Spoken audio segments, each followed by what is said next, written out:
Please continue to eat your meal. I'm going to take you down memory lane for a little while before we start our panel discussion. 72 was a gripping year in the news business.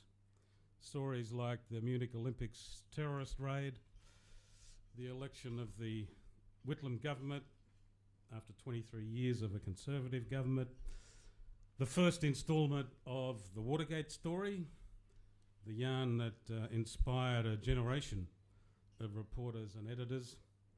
If you notice on that slideshow, it began as a story on page 21 of the Washington Post. I don't think the Washington Post has a page 21 in its news section these days. The style section does, but not the news section. And you've got to wonder, you've got to speculate, what would have happened if that first story had ended up on the spike because of lack of space? Would the two reporters have kept chasing the story? What would they have told Deep Throat when he contacted them? Come back when you got something hard? The editor's not interested? I don't know, I wonder. There are also some great images in our news in 1972. Nixon and Mao, that wonderful Neville Bowler picture of the flash flood in Elizabeth Street, and one of the photos of the century, that terrified 11-year-old girl running down the street away from a napalm attack in South Vietnam. Her name was Kim Phuc. The photographer was Nick Ut from the Associated Press. He won the Pulitzer Prize and the World Press Photo Award from that image. Nick and other newsmen raced Kim to hospital, where she wasn't expected to live, but she did, and was later allowed to go to Cuba to study. She went on a honeymoon to Canada and asked for political asylum. She got Canadian citizenship and then established a foundation to provide help for children who are victims of war. Back in 1972, the Nixon tapes revealed that the American president discussed the photo with his chief of staff and suggested that it might have been faked, part of the media conspiracy against him. In 1972, Melbourne was it was a bit of a high watermark for the news business in Melbourne. Daily average circulation of The Age topped 200,000 for the first time. The Sun was selling 654,000, and the Herald was near its peak at 650,000 daily sales. Nearly 1.5 million newspapers sold every day in a city of 3 million people, one of the highest penetration rates in the world. A half-glass full person might say that decline since then is explained almost totally by the disappearance of the afternoon paper, the Herald. A glass half-empty person might say that the population of Melbourne has nearly doubled since then, but the combined circulations have nearly halved. But we've got the internet, haven't we, and tablets and all that stuff, which we hope will provide the money to keep good journalism going. Technology was a big story in 1972, but not in the newspaper industry. We were late adapters.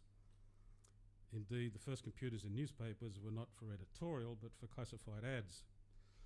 In 1972, Coles ordered the first computerised cash registers, and a computer company staged a test match between the best Australian and English cricketers of the previous 50 years after keying in every ball bowled in cricket in that half a century.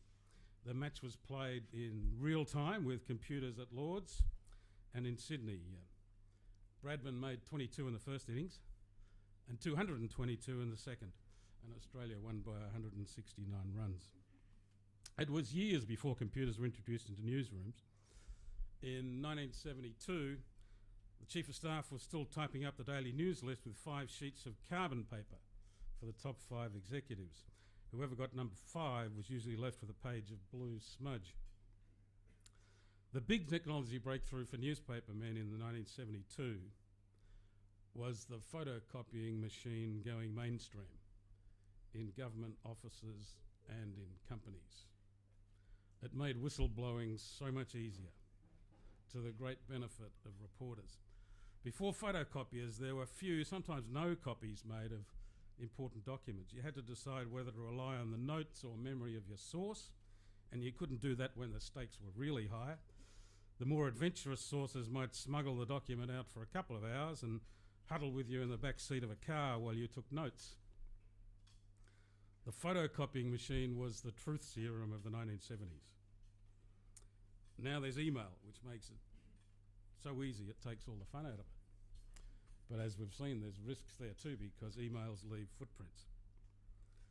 The other big technology breakthrough at the Age was the creation of a dedicated telephone extension line from the newsroom to the local watering hole, the Golden Age. I think the Herald and the Sun beat us to it for a few years, but at the Age it happened in 1972.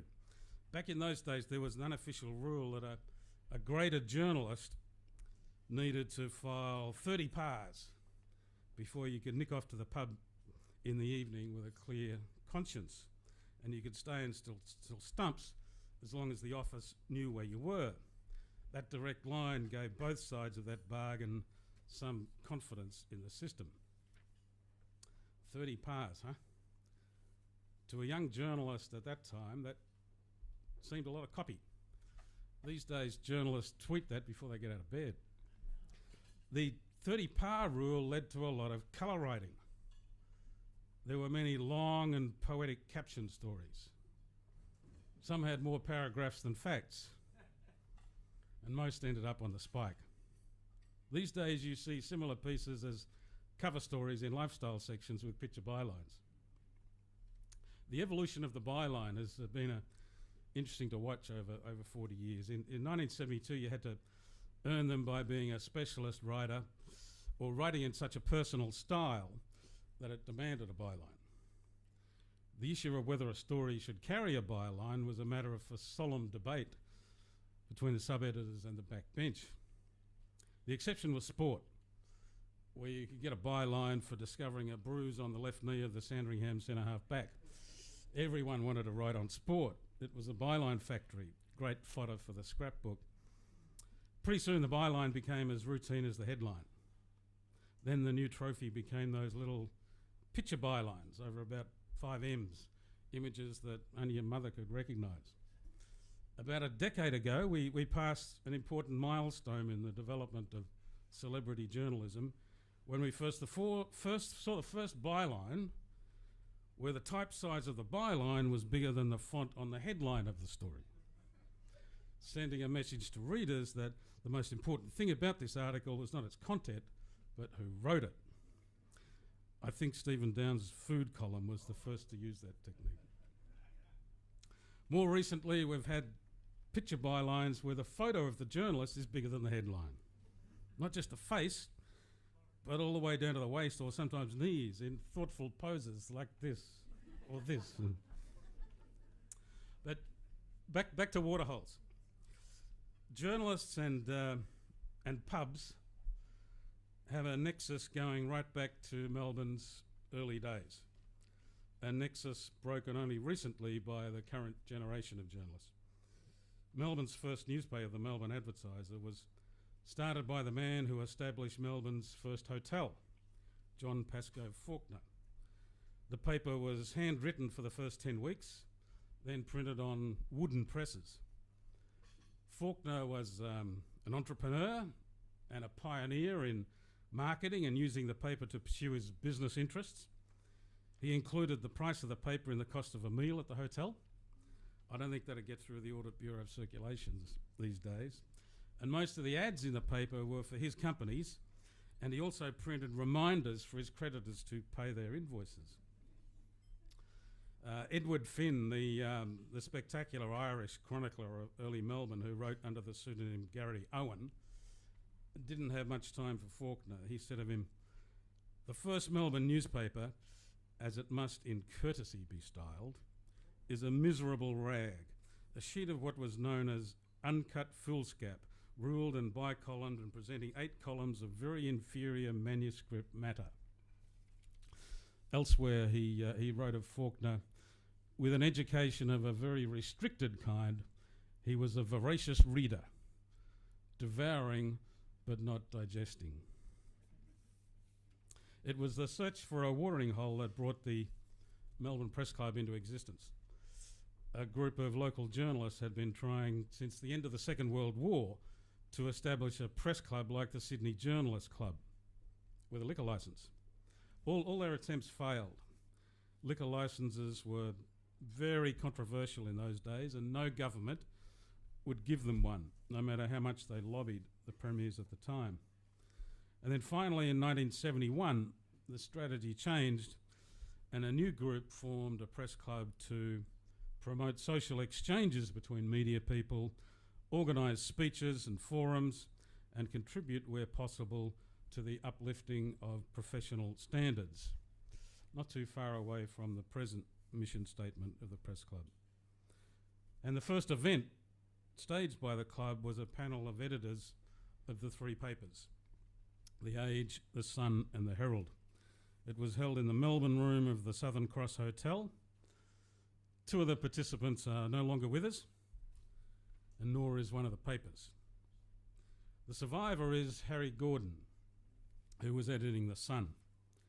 Harry, apart from being a great journalist, is a distinguished author and historian, and indeed has received the Lifetime Achievement Award from the Melbourne Press Club a few years ago. He was hoping to be with us tonight, but couldn't make it. He's asked me to pass on these recollections of that panel discussion 40 years ago tomorrow.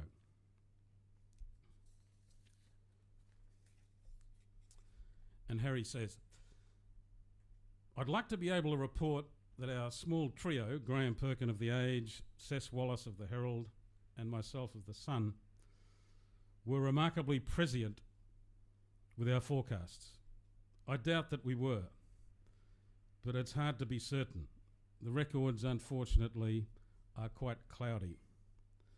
As Keith Dunstan points out in his History of the Club, Informed Sources, the discussion was all off the record to enable us to speak freely.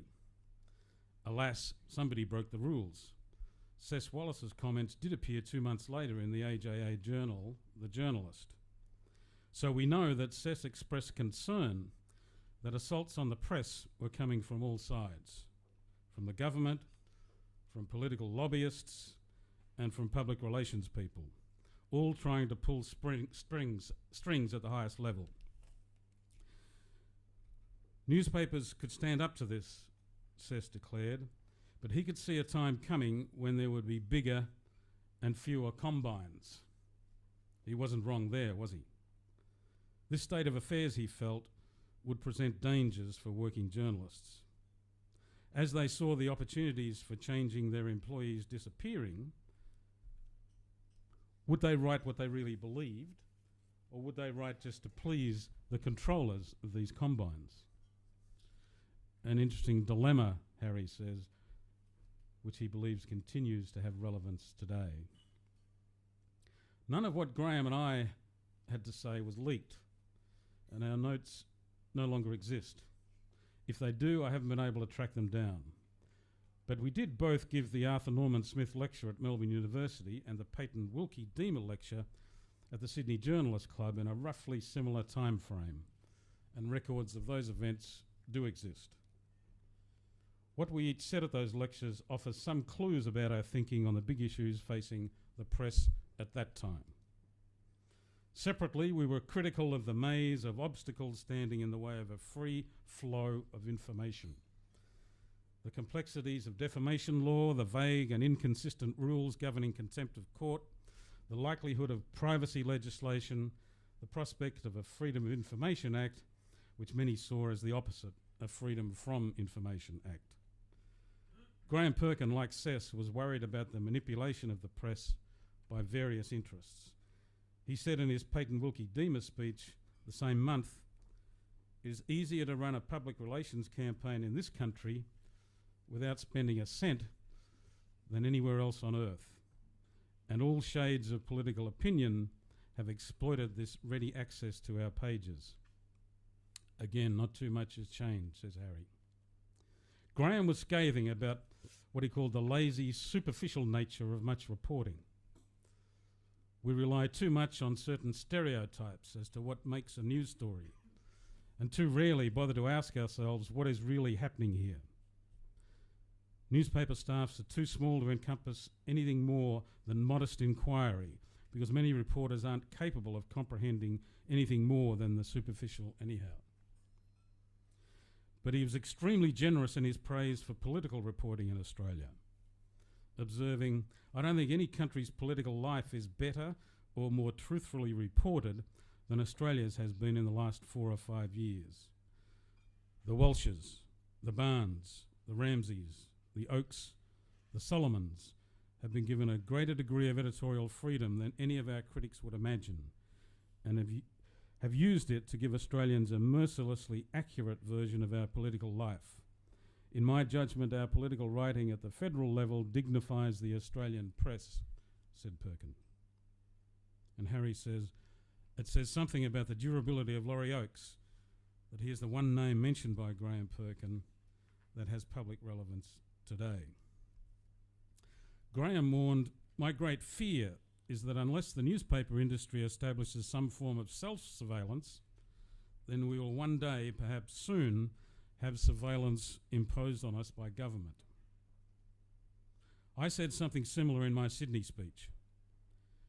What we in the press must do is strive to improve our performance, to pursue the goal of credibility, to resist the temptation to be preoccupied by trivia, to explain the news rather than just be first with it. We must do those things for 2 very good reasons. The first is that in an age of fiercely competitive communications, newspapers must improve or die. The second is that if we do not attempt to show restraint and responsibility, people will continue to attempt to force reforms and restrictions on us, curbs that will impair our freedom. You'll have noticed that much of what was said about the future related to threats to the flow of information. Nothing about the huge electronic revolution that was coming. It helps to remember that the internet's World Wide Web was still 17 years away, that the whopping explosion did not occur until 1986, and the resulting strike wasn't settled for another year. Emails and mobile phones were creatures of a distant future. Graham, Sess and I had all been hot metal men for a long time. We could read print upside down and back to front in composing rooms that were destined to fall silent. The newsrooms we wandered around were usually smoky and noisy, filled with a clatter of portable typewriters. Fashions were different. Even in the 70s, many on the subs table still wore collars and ties, and there were still sightings of the odd green eyeshade. In my A.N. Smith Memorial Lecture, delivered later than Graham's, I found some observations that may be of relevance today. Newspapers are in the business of recording and reflecting change in a world that changes wildly and constantly. But newspapers themselves have shown an extraordinary disinclination to change.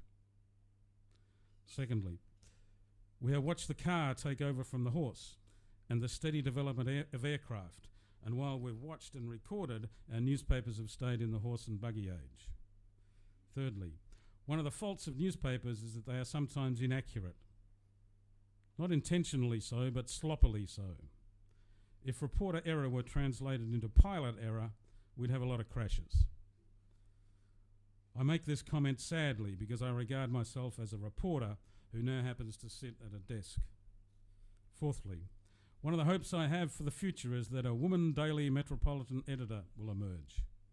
Whether or not that happens, I hope we'll have many women sub-editors and some women news editors. Fifthly, TV has certainly affected afternoon newspaper circulations around the world. But TV can never replace the newspaper. TV news, by its nature, has to be headline journalism. Newspapers, I believe, still provide the best, most detailed daily coverage. But they can retain this preserve and the readers and advertisers that go with it only by delivering what people want and need to know. A major challenge is the sheer complexity of society, which tests us in many ways. We cannot sell papers the way we used to, because society isn't the way it used to be. Much of this involves a marketing challenge, but the editorial change is a major one too. We have to keep redefining our product in terms of the consumer, the reader. We have to keep questioning the relevance in his or her eyes. Remember that lunch happened 40 years ago? So Harry says, please appreciate our apparent ignorance of the fact that a huge locomotive was heading our way and we were standing squarely on the railway track. And Harry hopes we have a great dinner.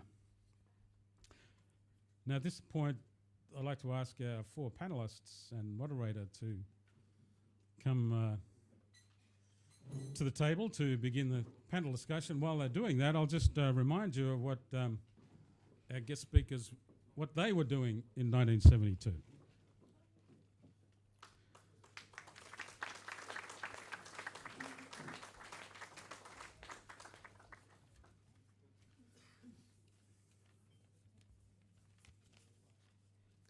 Paul Ramadge was studying Year 9 and starting to think about the grittiness of the steel city of Newcastle, where he lived and where his father was a harbour master.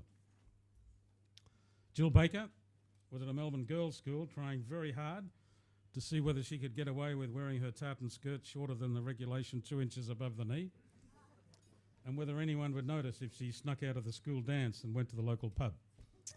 And yes, they did notice. Eric Beecher was a teenage publishing prodigy, publishing sporting magazines from the Age building in Spencer Street, and his business partner was the managing director of the Age, Ranald MacDonald. Ranald never got enough credit for his role in revitalising the Age in the 60s and the 70s, but he did have a lot of bad investment decisions. He didn't get you involved in Hong Kong television or CompuTicket, did he, Eric? Almost. Kate Torney, she had just started school. A big fan of the Brady Bunch, and she had a poster of Sam Newman on her bedroom wall. And she wore a lot of velour. I think I see at least one 70s velour jacket in the room tonight.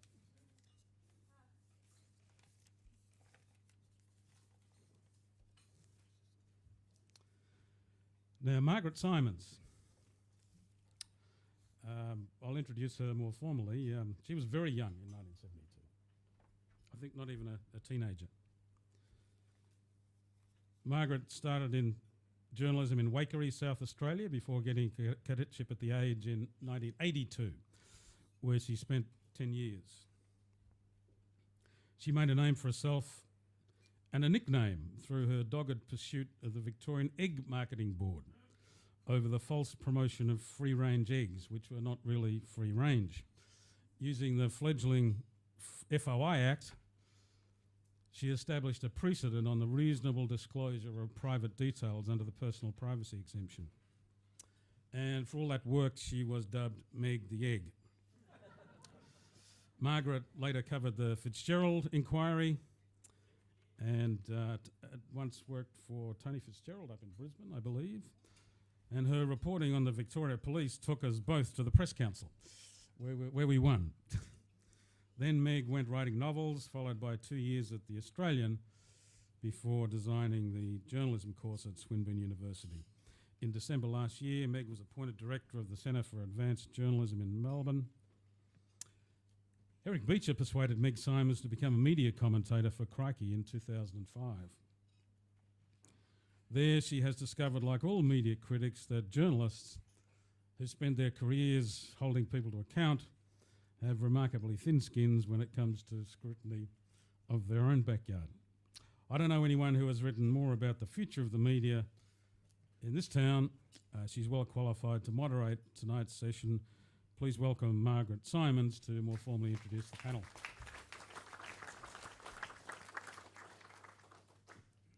Thank you very much, Mike, and thank you to the panel.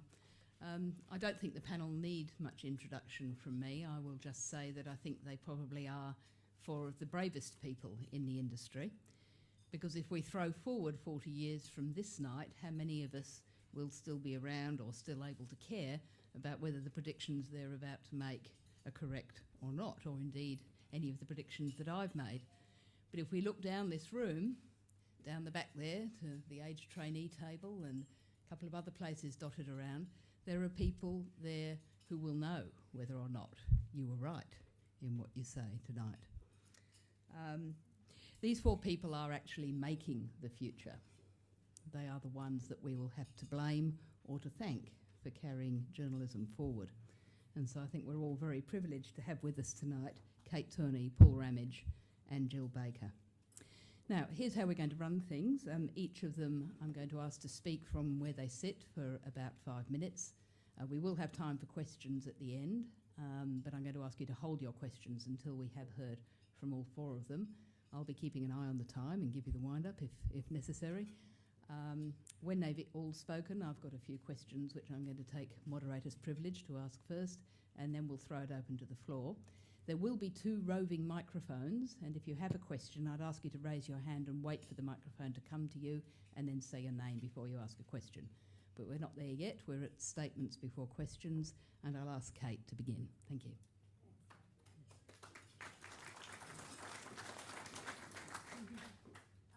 Look, it is a great privilege to be following up the conversations of those great news leaders 40 years ago.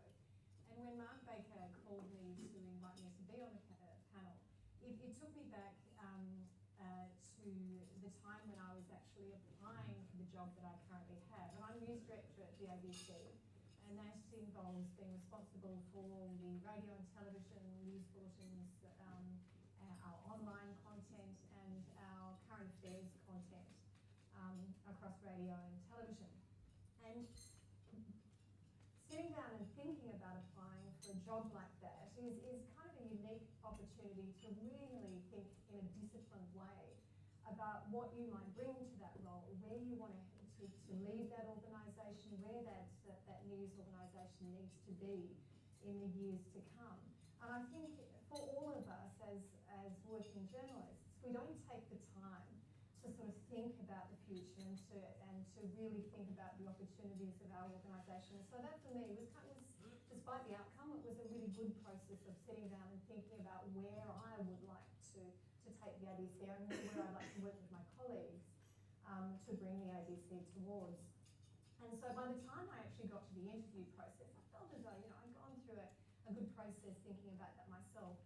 Until the first question, and Mark Scott, whom I didn't know particularly well at the time, through the first question, he said, explain to us in some level of detail the global landscape of the media in, say, 25 years' time? 25 years? It's just one of those killer questions.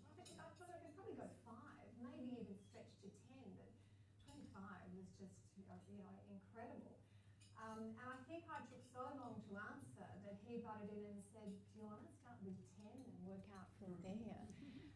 It was very kind of him.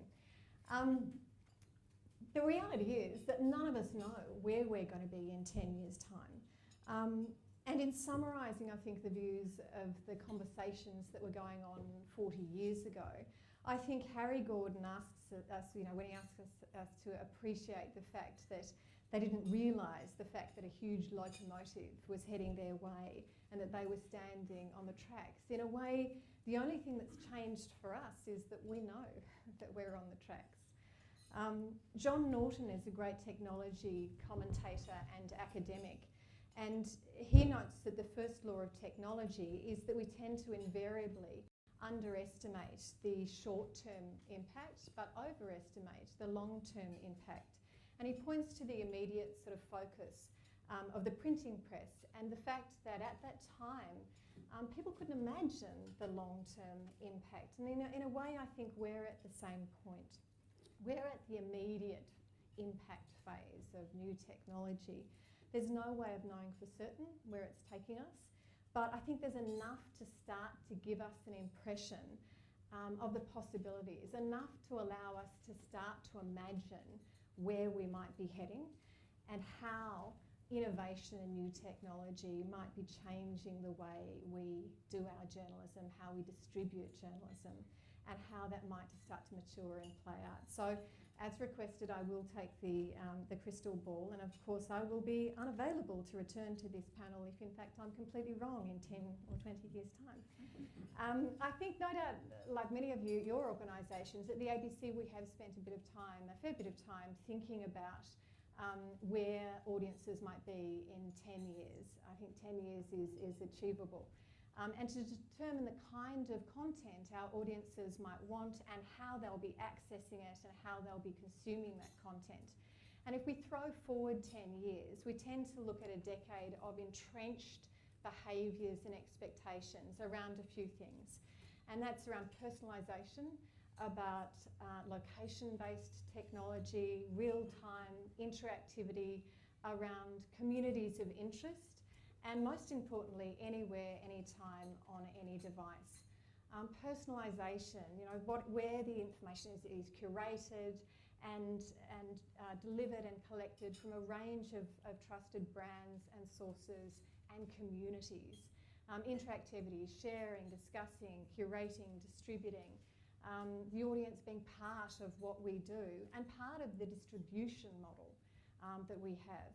Geotechnology, which is delivering information and news relevant to our locations, anywhere, anytime, on any device. I think that this has been one of the most significant disruptors for the area of journalism and one of the greatest challenges and opportunities that we have. And I think we can all look at our immediate sort of ecosystems to try and chart where we are heading. And if I look in my household, my 5-year-old has absolutely no idea what the Foxtel on-air button is for. For him, it's the planning button. That's all that matters because that's where his content is. And I think we've got to think about that into the future. Clearly, I'm a broadcaster, and we've got to think about the way in which people will be gathering their content, that personalised distribution and access to content.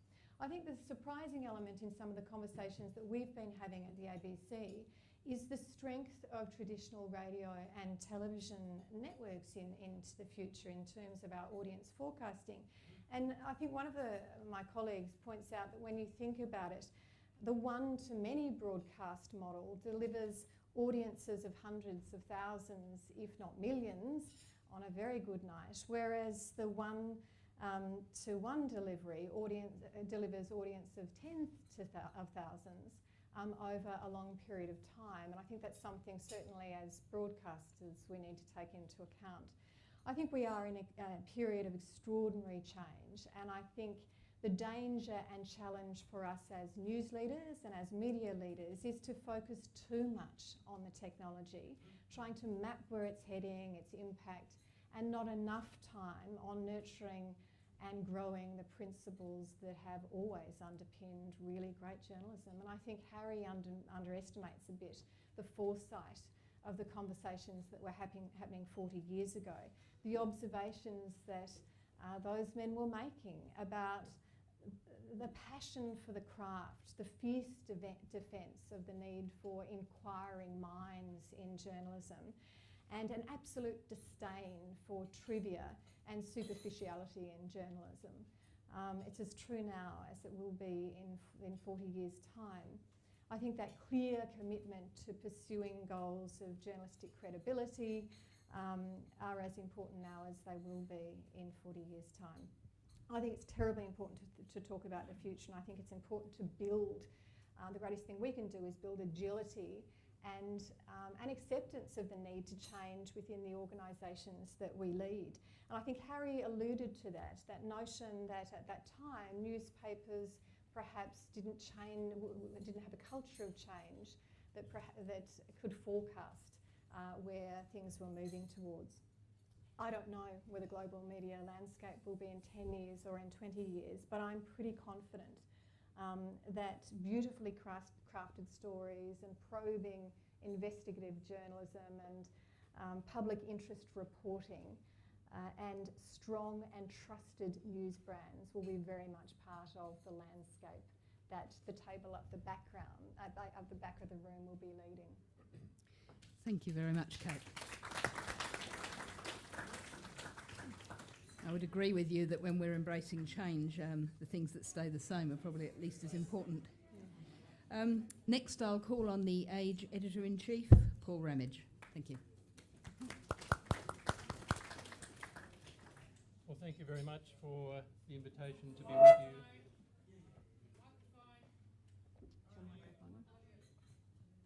I'm a broadcaster. Would you like me to help you?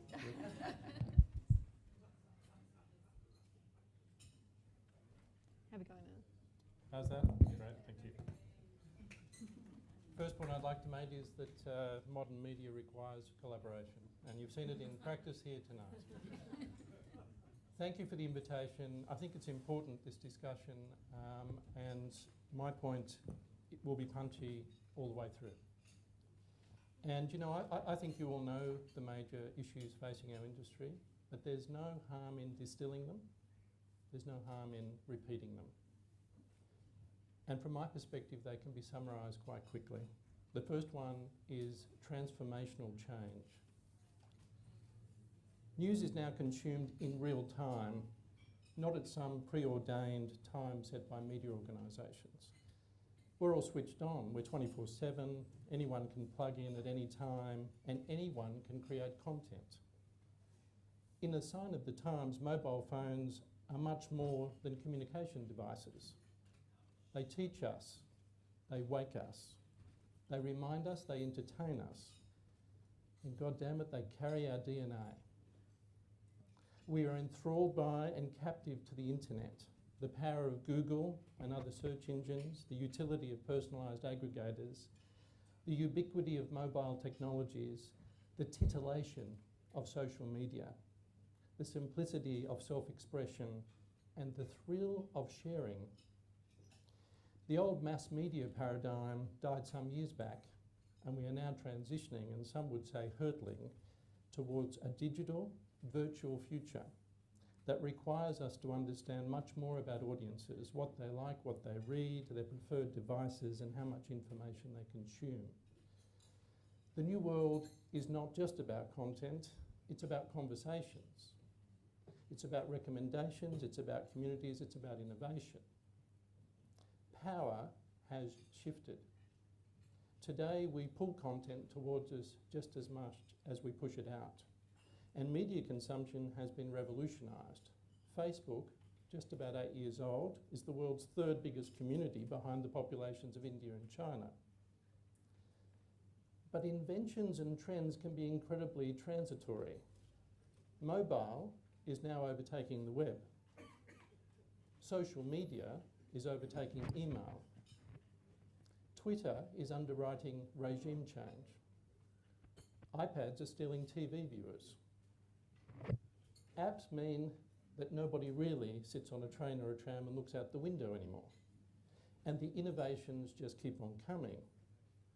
We, the media, need to make decisions about where and how we fit into this fast reconstructed world. We need to belong.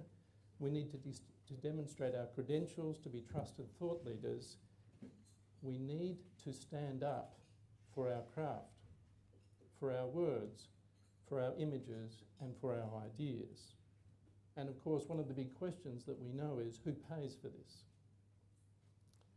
The rapid growth of these digital platforms has seriously eroded the old business models for mass media companies. For newspapers like The Age, classifieds and display advertising used to pay for quality journalism. That was the story when Graham Perkin talked about the media 40 years ago. Now we need to pay for journalism in part by creating quality content, connecting with and creating audiences, and selling the new environments to readers and advertisers. This new order means we need to measure our performance by audience growth and penetration across print and digital platforms, not by the metric that represents the old media world, paid newspaper circulations. Now, fortunately, at Fairfax, we're off to a good start with strong products and unique content in print, online, mobiles and tablets. We have a story to tell and to sell. We have momentum. But like all publishers, we need to grow in a world where information is generally free. We need to find the sweet spots between the free world advocated by The Guardian's Alan Rushbridger and the walled world demanded by Rupert Murdoch. And it's in this environment where trust is the key word. We need to strive to create original, consistently valuable content. And because this content is going into a virtual, always connected world, it follows that we must worry more about copyright, digital security, moderation, and distortion. Our crafted journalism can appear in a sea of anonymous, uncertain, and at times nasty information. We need to continue to find the truth. We must investigate, and we must stand up to those who would pull us down. We must remember that the courts are for us too. And when it comes to our profession, the big issues around sources and standards and the way we work, we ought to learn to stand together as one. Now, as well, journalists need new skills. The craft of information appears to be merging with the science of information technologies. And we must pause and consider the consequences of such shifts on the type of journalism that takes time and research and multiple sources and cross-checking. So it's not surprising in this environment that the talk of the town is to regulate the new media world, to introduce universal rules of behaviour, to police it. We need to be clear about the dangers of imposed, potentially politicised controls. We need a strong voice. Conversely, we need to be clear about the requirements of self-assessment. We need to broaden our responsibilities. Now, it's always been about words and images. And in my view, it must be hoped that quality journalists will determine the future of quality journalism. It's up to us. Great reporting still matters.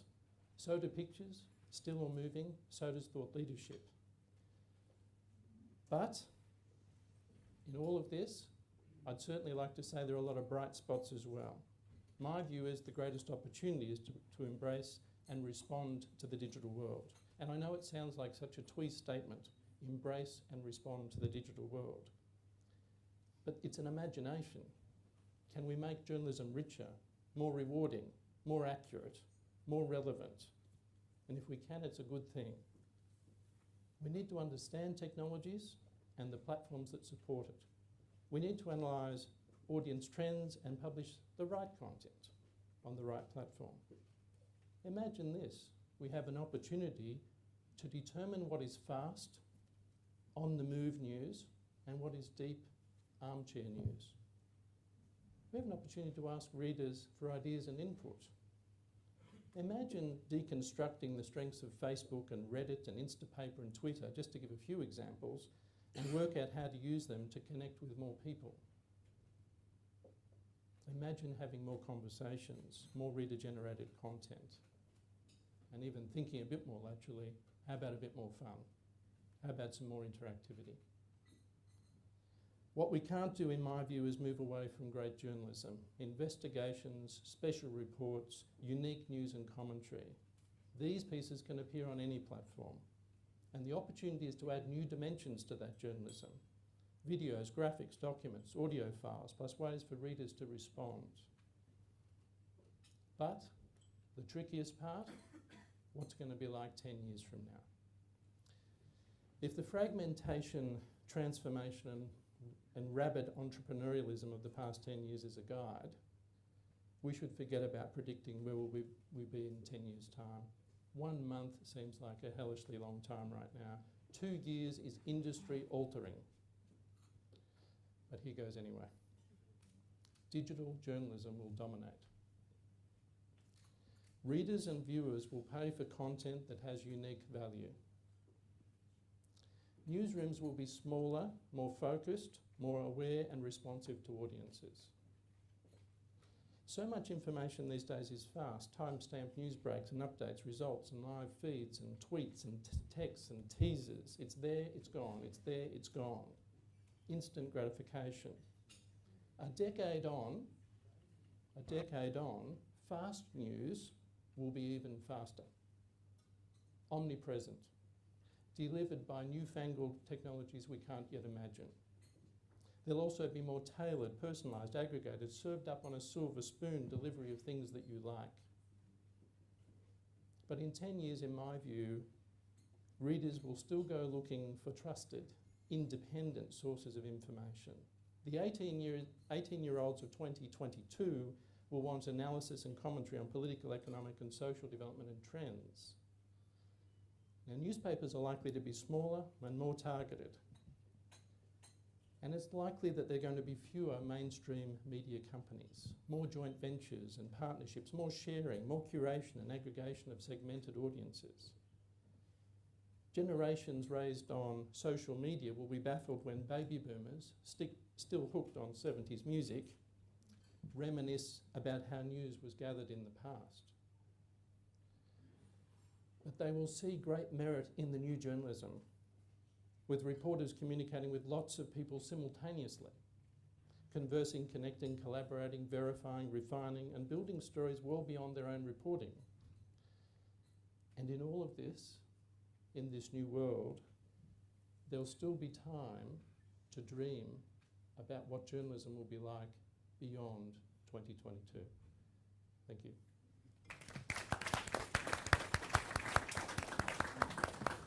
Thank you very much, Paul. Some brave predictions. Take note down the back there. Next, it's my pleasure to call on Herald Sun Deputy Editor, Jill Baker. Thank you, Jill. Thanks, Meg. What I'm about to say next will surprise absolutely no one. Unlike Jen Bramall, I wasn't born in 1972. I absolutely hate telling anyone my age. In fact, I completely refuse to tell anyone my age. But I'm about to tell you something that will give you some clues. And please don't fall off your chairs. When I started in newspapers, there were no computers. I'll say that again slowly. When I started in newspapers, there were no computers. We used typewriters. Mine had old-fashioned metal keys, and the letter T didn't work properly, which could be a bit of a problem depending on what story you were writing. For obvious reasons, I tried to avoid writing stories about a politician called Jeff Kennett, which, as it turned out, was probably a very good career move. We had copy paper with pieces of carbon paper between each sheet. The white copy was for the copy taster, the green copy was for the news editor, and the yellow copy was for me. I had to type one paragraph on every page, so a long story might take 40 or 50 sheets of paper. I had to lay them out on my desk or on the floor and carefully sort them into piles, making sure they all read from 1 to 40 and I didn't get the order mixed up. For an old-fashioned journo, and for someone for whom maths was never a particularly strong point, sometimes getting them in order was actually the hardest part of doing the story. Computers didn't arrive until a few years later. They were big, clumpy boxes with no access to the internet, and we were told we would be sacked if we spilt coffee or left cigarettes on the keyboard. I had a very bad relationship with my computer. I couldn't decide whether to shout at it or kick it. Some days I did both. I didn't actually think it was possible to be creative and write a good story on a computer. I used to write my story in longhand on a piece of paper and then carefully transcribe it onto the computer screen. The computer made me very, very grumpy, and I longed to go back to those lovely pieces of carbon copy paper with the one paragraph to each page.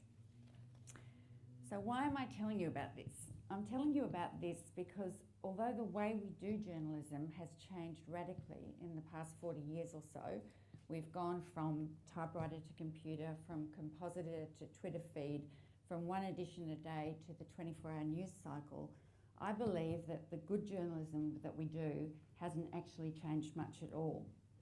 People still want to read stories that matter. They want to read stories that tell them something they need to know about the world they live in. We still know why big stories matter. We know why we need to cover bushfires and floods. We know that the day Julia Gillard overthrows Kevin Rudd is important, and yep, we even know that when Collingwood finally wins a flag, we need to put that on the front page because after all, it is bloody Melbourne. Our readers make it quite clear to us what they value us for. They buy us in bigger numbers when the paper or the iPad or whatever is full of stories that matter to them. Think Black Saturday bushfires and the recent Victorian floods, which are great examples. And they don't just want journalism in the paper, they want it available to them any time they want it, online, on their iPad, their mobile phones, and I'm sure on a whole raft of other platforms that aren't even contemplated yet. None of this, of course, means they don't value our journalism. There are more people looking at our journalism than ever before. They're just looking at it in a range of different ways. I believe really strongly in the value of our journalism, and our audience research suggests that there are in fact a large number of people who also see a value in it and are willing to pay for it as long as it's delivered to them in a time and a manner and a price that actually works for them. So rather than be fearful for the challenges facing us, I look at it very much in reverse. I hope the challenges, the speed of change, the demands for us to get across issues that we hadn't even considered 5 years ago or 10 years ago will actually make us better. That there'll be less of the type of the reporting that you see everywhere and more of the journalism of the type that can make newspapers and in fact any media really stand out. Obviously the Herald Sun is a broad brush paper. It's designed to appeal to the cleaner and the cleaner's boss and the cleaner's wife. But within that brief, I think there is plenty of scope for what I regard as great journalism. And I think that if we focus on that, we will have a very bright future, certainly different to our past, but no less exciting. Many of the challenges will be the same. Governments, lawyers, apologies to all the lawyers in the room, powerful business interests, PR companies, and everyone in between will still want to try to influence what we do, and when they can, to stop us publishing stories that our readers need to know about. When we annoy them particularly, governments will talk some more about further regulating us. So do we need further regulation? My attitude is you tell me what's proposed exactly and I'll have a view on whether it's likely to make journalists behave more ethically or whether it is more likely to stop good journalists from doing their job. Good journalists, in my view, are storytellers. It doesn't matter very much whether we tell our stories in the paper, online, in a Twitter feed, or in some new gizmo that's still a glint in a developer's eye. To my mind, what makes what we do special is our ability to tell a story in a compelling way to people who need to know about it. I'd like to give you two very quick examples of stories that I think matter. I've picked these two from the Herald Sun, which I hope you'll forgive me for, but to be fair, I could have picked them from any of the news organisations represented on this panel or in this room tonight, are both big and small. The first of my stories that matters is one written by Andrew Rule about 6 months ago. It was a story of selfless devotion about the sort of love that is rare in the troubled world that we live in today. It was the story of Linny Rowe, who was born nearly 50 years ago in suburban Melbourne without arms or legs after her mother was given the drug thalidomide. The Rowe family suffered an extraordinary medical misfortune, but they didn't do what so many of us do when that type of tragedy happens. They didn't get angry with the drug company or the doctor or the world in general. When the doctor told them their daughter had no arms or legs, they simply replied that they'd have to make sure that they looked after her very carefully. And they did just that for nearly 50 years.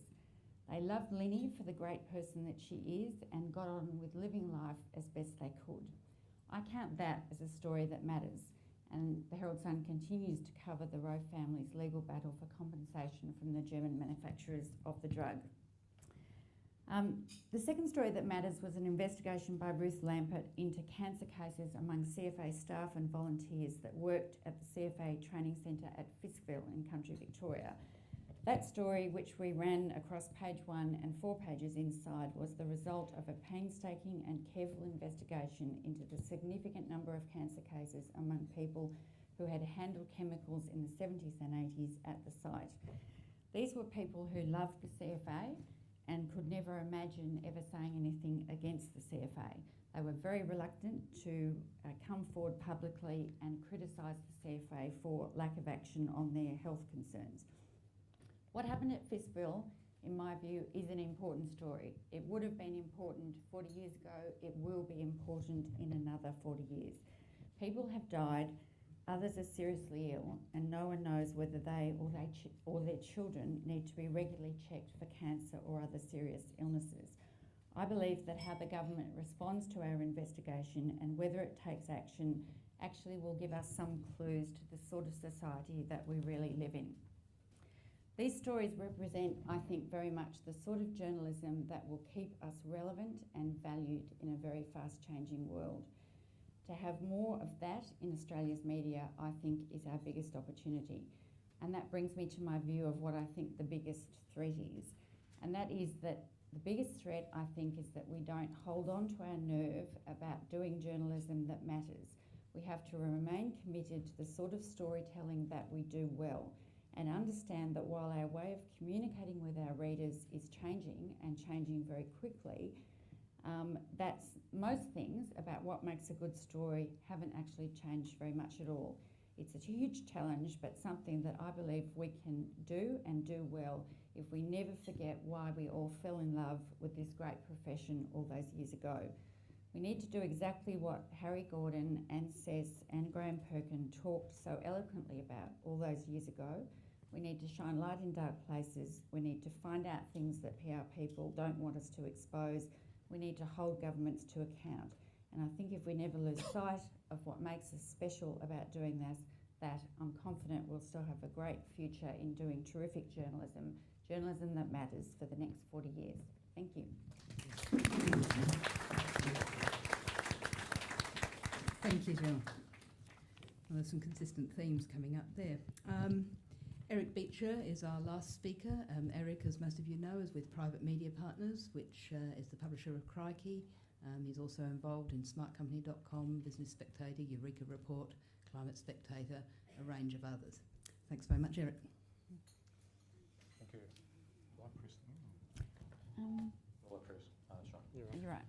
A few years ago, I used to sit on a board that had about 8 or 9 people on it, and it was a normal kind of board. We had all the challenges. But one of those people, in fact, we selected this person for that role, was the person who kind of sniped from the side and found the issues to criticise everybody else and really to bring the problems that the rest of us didn't particularly want to discuss to the board table. And we used to call this person, apart from his real name, we used to call him the designated bastard. And I suspect that's my role tonight.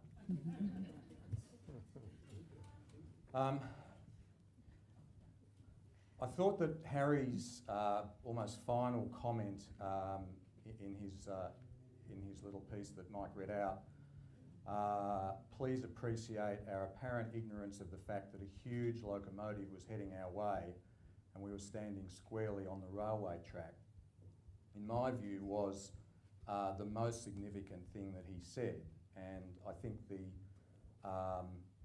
the way in which he put that and the drama in which he surrounded it probably suggested, knowing Harry, that he felt that way as well. Of course, 40 years ago, no one knew that locomotive was coming, or that it had so much power and potential to damage journalism. But we do know that now, as Harry said.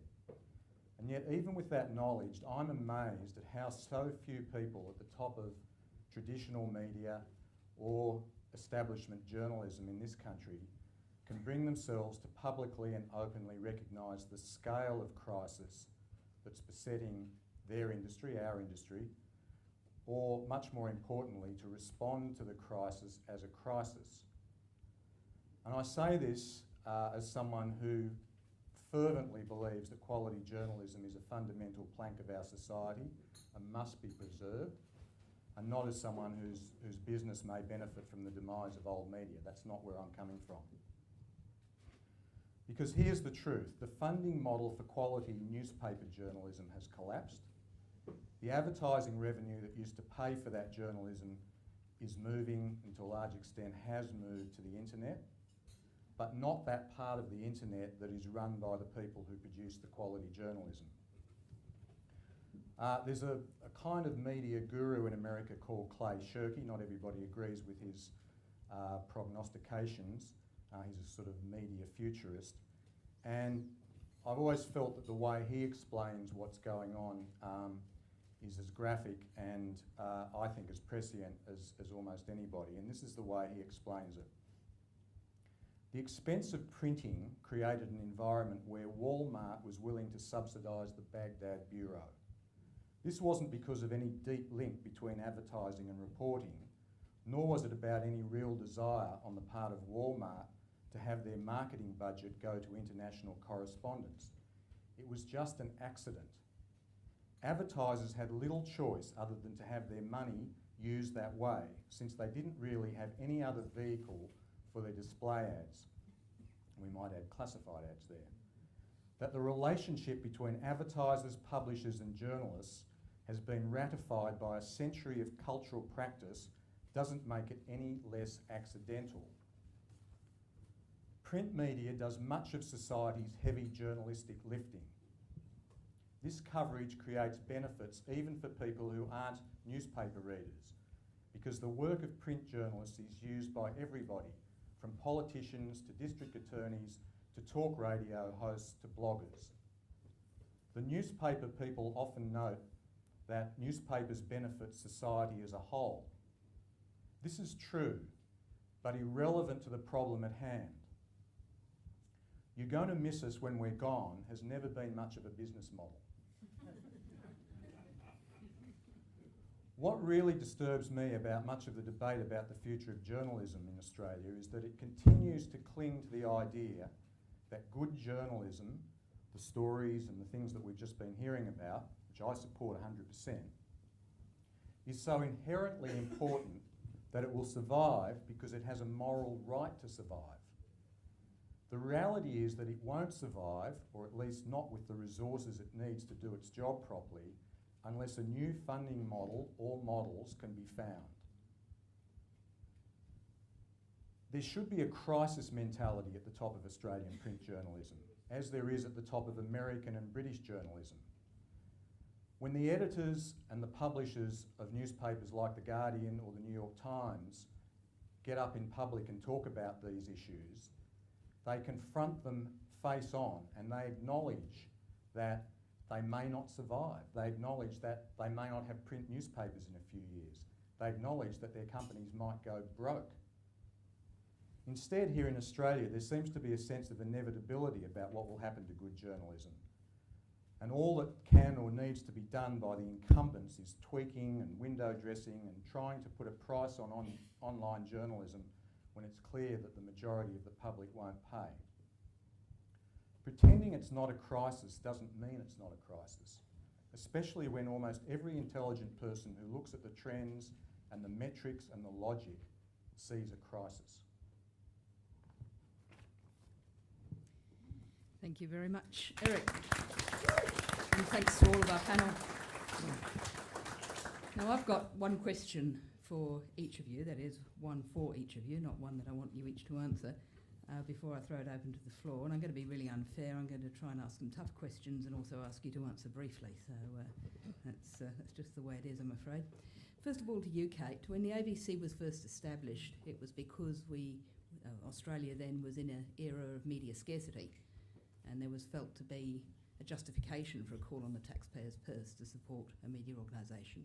20 years on, when you can get media from anywhere, what possible justification could there be for that call on the taxpayer's purse? The conversation that we've just been having actually about this.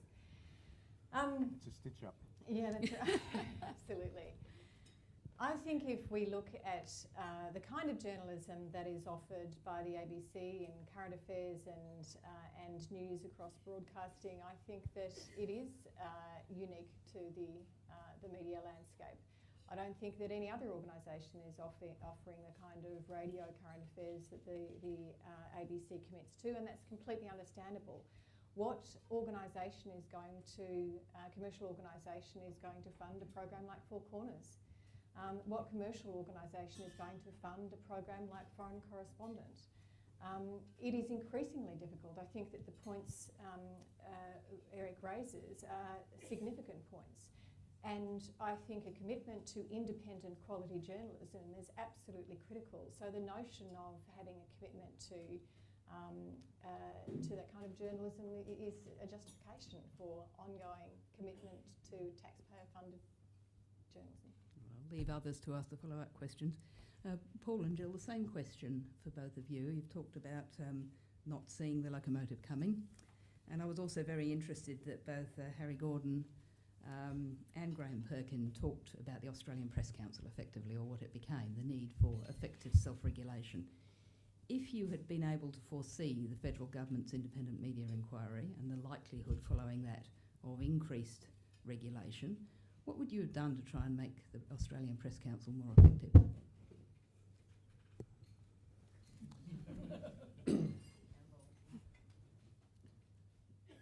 Sorry, the question is, would we have intervened to a much greater extent to lobby the Press Council prior to the Australian government announcing the Or review? to fund it, indeed.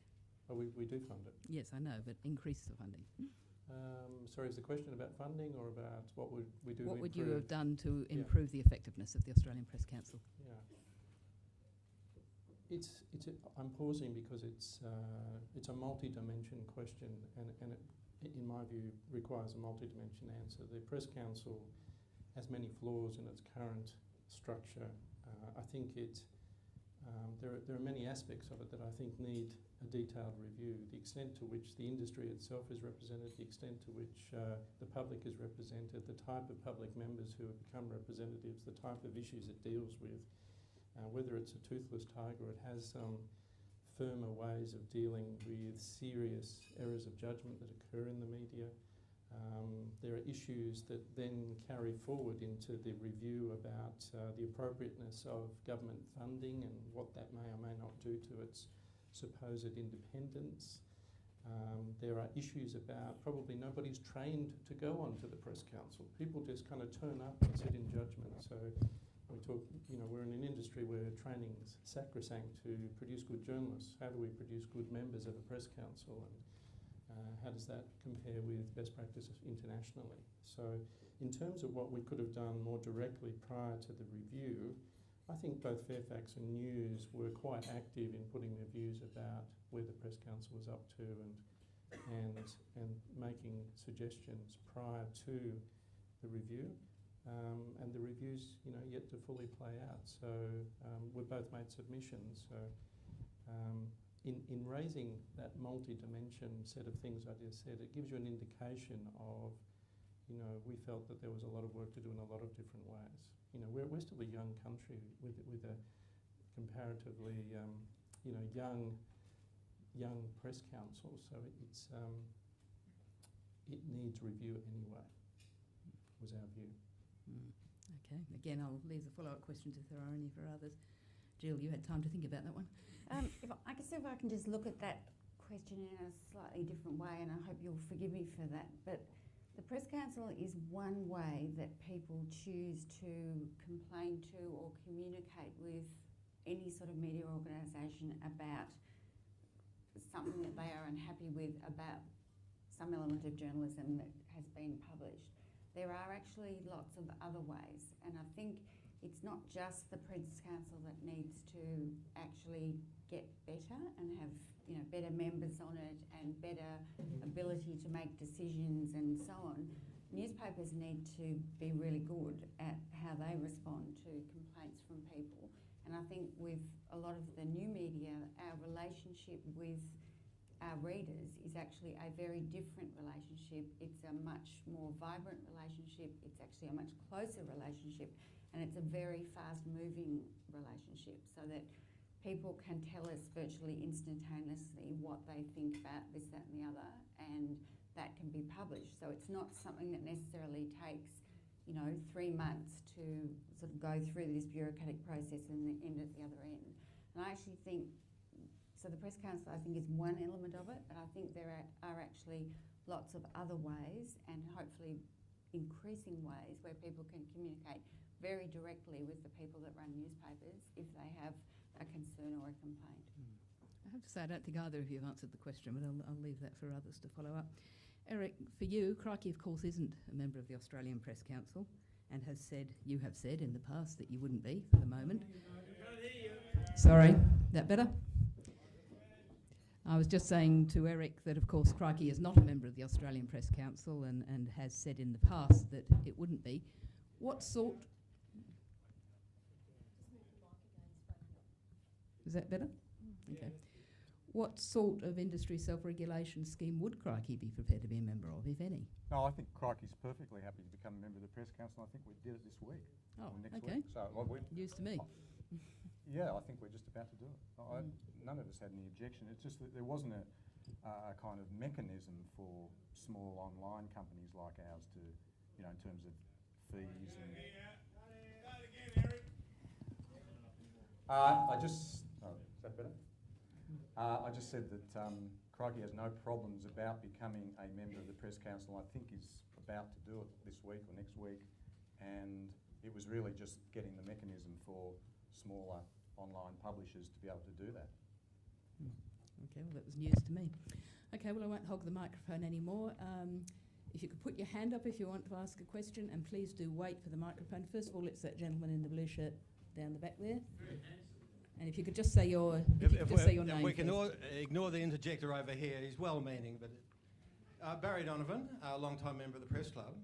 I just wanted to make a remark, especially going back to having worked in the past, both with the Age and the Sun, having worked under both Harry Gordon and Graham Perkin, both terrific editors. And the comment I just want to make about the two papers then and looking at the papers today, and that is that Graham Perkin was a terrific editor of The Age, it's a terrific newspaper. It covered all the serious stories that mattered in Melbourne and nationally, and as he said, they covered national politics in a terrific way. The Sun, as it developed under Harry Gordon as the editor, I'm sorry that he can't be here tonight, but the Sun, under Harry Gordon, he developed a terrific newspaper. To the extent it actually got up to 685,000. Can you bring it to a question, Barry? So the question is, I'm just commenting that Harry's paper in the Sun at that time combined both national politics. It was a serious paper on national politics. He had Laurie Oakes writing about national politics. He had Lou Richards writing about terrific sporting stories here, and he had a terrific sporting staff. Whereas today, I think The Age has continued to be a pretty serious newspaper. Today, I think the Sun has become, the Herald Sun as it is, has become a celebrity paper 1, 2, 3 and 4, and I read Laurie on Saturday, that adds to it slightly. So I'd be interested to know any comments from the panel about how they see the Herald, the Sun in those days, under those two great editors, and how they view the two papers today. Okay, to the editors of the newspapers. I can go. Okay, all right. So have I got a mic? Is that on? Well, it's probably somewhat counterintuitive for the editor of The Age to respond first to that question, but I will. First thing to say is, and just remember back 40 years ago too, when we heard those circulation figures, we heard about the stories in those periods. One thing about Melbourne, and I wasn't born here and I came here, but I aspired to come here. One thing about Melbourne is it's a newspaper town. And we've still got two great newspapers at a time when the designated bastard says that, you know, we should be telling the crisis story in a bigger way. Now, we have two great papers. I think there has been a shift. My observation is there has been a shift in the Herald Sun that's arguably greater than the shift in The Age, and maybe that's for Jill to answer. But I also see, in broad terms, a lot of, as Jill said, a lot of high quality, engaging journalism in the compact paper in the city. I think with the Herald Sun, you'll find that in any week or month that you want to look at it, there will always be a big mix of things. So at times we will have entertainment stories given great prominence. At times we will have sport, or actually not at times, at all times we will have sporting stories given great prominence.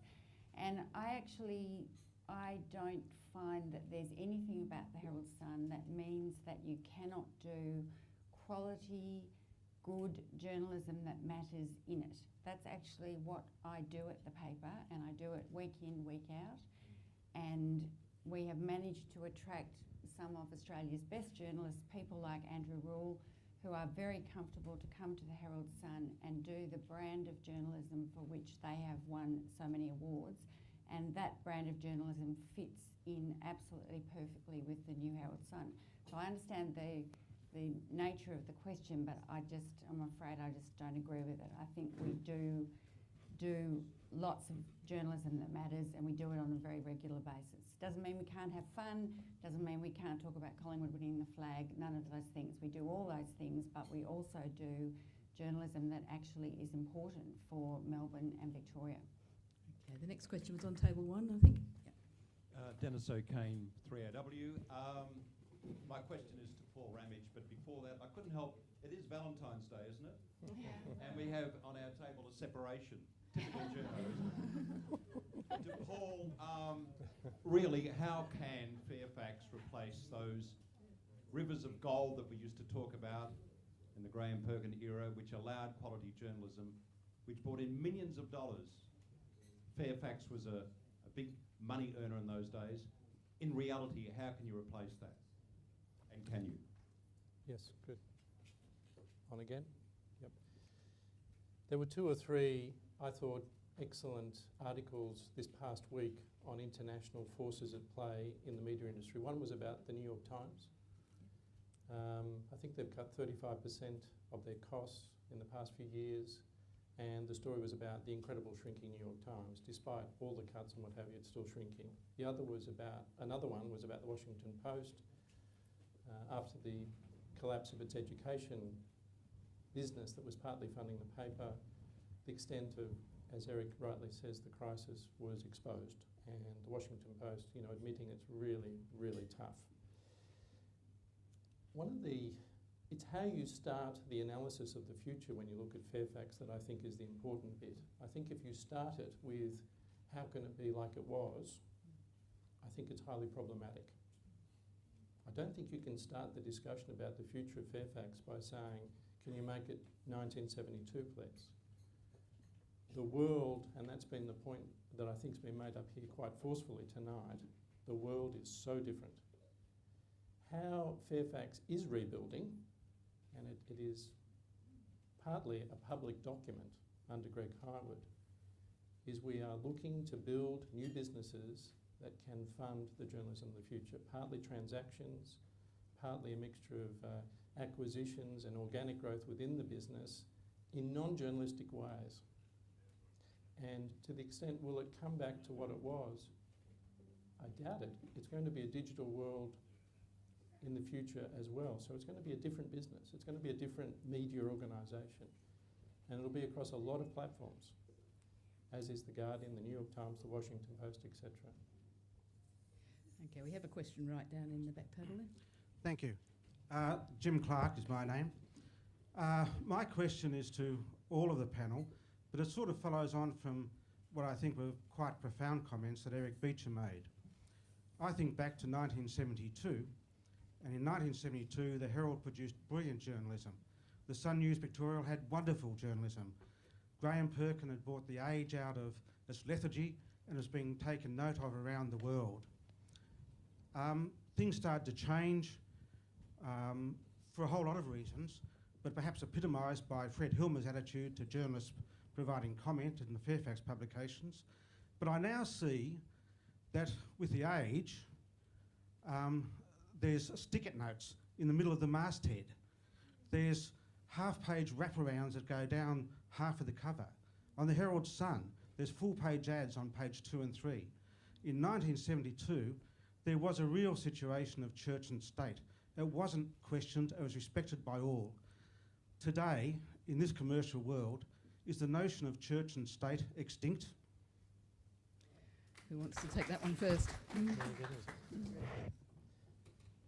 Short straw to me. They're real dollars.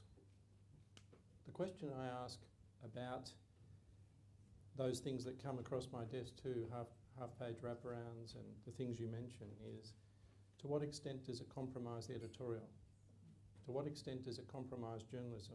To what extent does it fund the journalism? And there are some that I'm able to say, no, just can't do that. But I think there are other ways, creative advertising solutions that need to pass the test. Does it diminish journalism? And so I think your point is well made. You could not read The Age and not see these half-page wraps and other things that are in there these days. But you know, I would ask you to ponder the alternative too in an environment. We've talked about structural change here tonight. We're also dealing with, you know, a cyclical change in this economy that's widely believed to be worse than the GFC. And so I would ask you to consider, in knocking back these things in this double whammy environment, and if it doesn't compromise the journalism, what is the soundness of the view and what is the alternative revenue, etc., etc. So some creative advertising solutions have been allowed and will be explored, but it's in that environment. I have to myself in my environment sit in judgment all the time as to what's yes and what's no, and it's not easy. Jill? I guess the positive is that that question is still being asked, and it is of Paul and it is of me, and if not on a daily basis, on an almost daily basis. Some of the decisions, to be honest, are hard decisions, as Paul explained, and they are hard. And you're trying to balance things. I think Paul obviously believes, and I believe, there are certain things which actually make our journalism lesser, and certainly I always say no to them, and I'm sure Paul would always say no to them, but there are other things which are more marginal, and I think those things are the ones where you need to look at it very hard to decide whether you're going to say yes if it doesn't compromise the journalism. Eric, you want to have a go at that one? Yeah, I mean, if a newspaper, whether it's one of the two here or any other newspaper, committed to hiring another 10 journalists and put them into investigative and maybe a couple of foreign bureaus in Canberra and created more vibrant op-ed pages, you know, I'd cop a couple of post-it notes on the front page every day. And I think most of the readers would.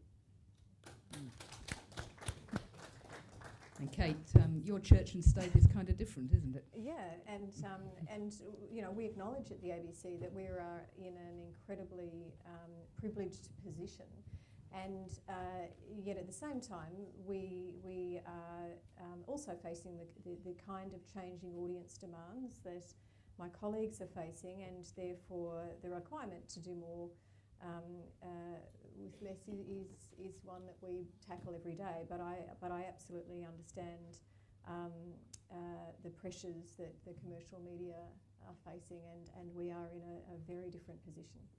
And how's the triennial funding submission going? Not too good. As you know, we've pushed that out for another year, so we'll start discussions next year. Could be interesting. How are we going on time? We got time for a few more questions? Yep. I'm the... Okay, one more question, I'm being told, and it's on Darren Hinch on table 1. Yes, I'm one of the latest players on the field, being the editor of the Weekly Review. Most of you will probably know me. I've worked for quite a few of you on the top table up there. What's your name? Eileen Berry. Eileen with an E and not with an A. I think that you know, I spent 17 years at The Age, and going into a different business model. Most of you may have seen the Weekly Review. You may confuse it with the Melbourne Weekly, but lo and behold, we now, in a few weeks, will probably own that. But in terms of journalism out into the suburbs, in terms of the free journalism that we put into letterboxes and the high quality journalism, and you know the reporters that we're talking about in terms of the Wilmots and the Hills and Triolis and stuff, that this is free journalism that we're putting into people's letterboxes that people aren't paying for. Do you see this, you know, putting aside the template that we have, our business model at the Weekly Review, do you see that sort of free journalism, good photos, good journalism, just being perhaps the way of the future also? You know, the digital that you were talking about, Paul, that's one platform, Crikey has another platform, the Herald Sun possibly could be the one and only newspaper in town in 10 years' time. But suburban newspapers definitely, where people want good news stories. I mean, they're over it. They just, people ring me, they write to me every day. That's a great story. That's a great story. That's a great story. It's not sort of, we're not taking sides, just doing, just Eileen, people just 'cause- flip through it, it's a great story. Just because we're a bit short on time, so you're asking local journalism, is that the way the future, is that what you're asking? Let's not forget, daily newspapers are not the be-all and end-all. There are thousands of community and suburban newspapers, journalists out Right. there that do their job every Okay. week. Can I and people have love it. a go Yeah, at so that? what's the future of Yeah. local journalism? Look, I think that it's not just suburban. Beautiful photographs too that you publish on a regular basis. I think it's not just suburban audiences. I think localism is going to be terribly important into the future. I think that we can't forget that regional audiences are desperate for local news of their communities. So I think there's going to be huge opportunities, but also huge challenges in how you actually distribute and fund news content to smaller communities. As I mentioned before, I mean, I think communities of interest, whether or location, are going to be more and more important. And clearly, getting news and information to those communities on a digital platform is one opportunity. But I think there'll be a greater appetite for that into the future. And I think regionalism is a massive hole in journalism in Australia. I'll just take one more question from Darren Hinch, and Thank you. then that will be it for the evening. Thank you. Darren Hinch. I've got a quick follow-up to Paul and Jill, and then a question of mine. But on the idea of putting wraparounds on your newspapers, and I'm an editor from the old school of Harry Gordon and Cess Wallace and Perkin. I was editor in 75. You bastardise your newspapers by putting wraparounds, Paul, and The Age. And it's not just journalists who see that and don't like it. Your other readers detest it as too. I think if your advertisers knew that, they wouldn't do it. And putting page 2 and page 3 of the Herald Sun with Coles ads, I think is reprehensible, and I hope you never do it again. My question is, in my 50 years in the business, the biggest advance in journalism has been Twitter. I think it's amazing. I was one of its greatest critics. But I'm just asking you, how do you, looking into the future, how do you could train your young journalists to know that Twitter is fantastic and the internet is fantastic, but it's still defamatory, and you can get caught. Don't take Twitter and the internet as gospel. How do you get that through to them? I might say, and thank you, but actually I would say as editor of The Age, and with recent things in recent years and certain things that happens, I'm surprised you asked me that question. But because I think The Age has, and I have, demonstrated that standards on social media when you're either a staff member of The Age or you're related or linked to The Age is extremely important. We've demonstrated, we've got a social media policy that's in place, we talk about it, we review things that are said, and we do have, in terms of the learnings, our latest batch of trainees, and certainly the ones before those, are some of the smartest multimedia, social media savvy people in this industry, and they are teaching us and helping us set some of those standards. So I'm quite confident in this space because of the quality of the people who are coming through the profession. I agree with Paul on that. It's actually not about us teaching the young people, they're actually teaching us. And I think they have a very strong view of how this media operates, what is safe on it, what's not safe, and so on. And if we can just help them with that, they are actually very competent people. The new people that are coming on are terrific. And I don't think that's going to be a problem for much longer, to be honest. It's notable. It's not usually the young people who get into trouble on social media, it's the old ones who are learning how to use it. Okay, we're out of time. Thank you very much to our panel. I'll hand over back to Mike Smith to wrap us up. Thank you.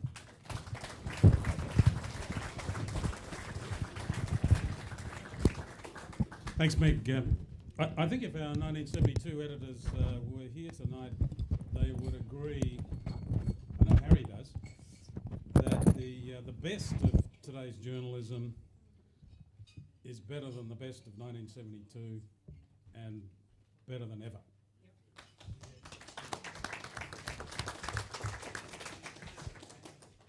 I think they'd worry about bench depth, shrinking newsrooms caused by revenue decline. They'd still be concerned about the issues they talked about in 1972 because they're still with us. They would be excited, not intimidated, by the changes wrought by technology. They would see them as fantastic opportunities to market their papers because all of them are what I would describe as marketing editors. They not only put out good newspapers, they knew how to sell them. And yeah, they would be out there thumping the drum and championing the cause and warning about the risks caused by the economic winds and tsunamis that are happening in the industry, but they'd also be out celebrating and championing quality journalism, public interest journalism, investigative journalism, call it what you like, but what good that does for the community. Because the community does have to pay for it in the future in ways that they're not used to. And if they're going to pay for it, they need to understand how important it is. I think newspapers and the media generally have completely failed to convince the community how much value there is in the sort of community good that great journalism does. I think that would be the views of our 1972 editors. Back in 1972, there was a documentary film made of one of the best-selling books of the 70s, Alvin Toffler's Future Shock.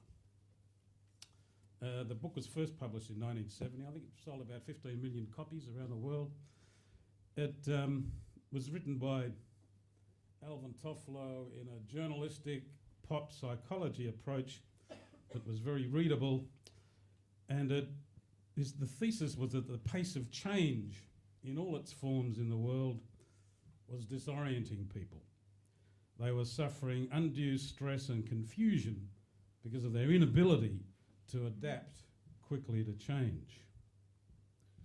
Much has been made about the predictions he made. He predicted that same-sex couples would marry and raise children, that news would travel around the world instantly, and that there would be huge increases in violence and environmental disasters. But other predictions he made were way off. But this scorecarding missed the whole point of the book. The purpose of the book was to make people think about the future and help them understand how to prepare for it. And I guess that was the purpose of tonight as well. It doesn't matter whether tonight's predictions come true, but we hope it helps us understand what directions we're going in and therefore helps us prepare. So I'd like you to once again give a vote of thanks for our panellists for having that debate with us.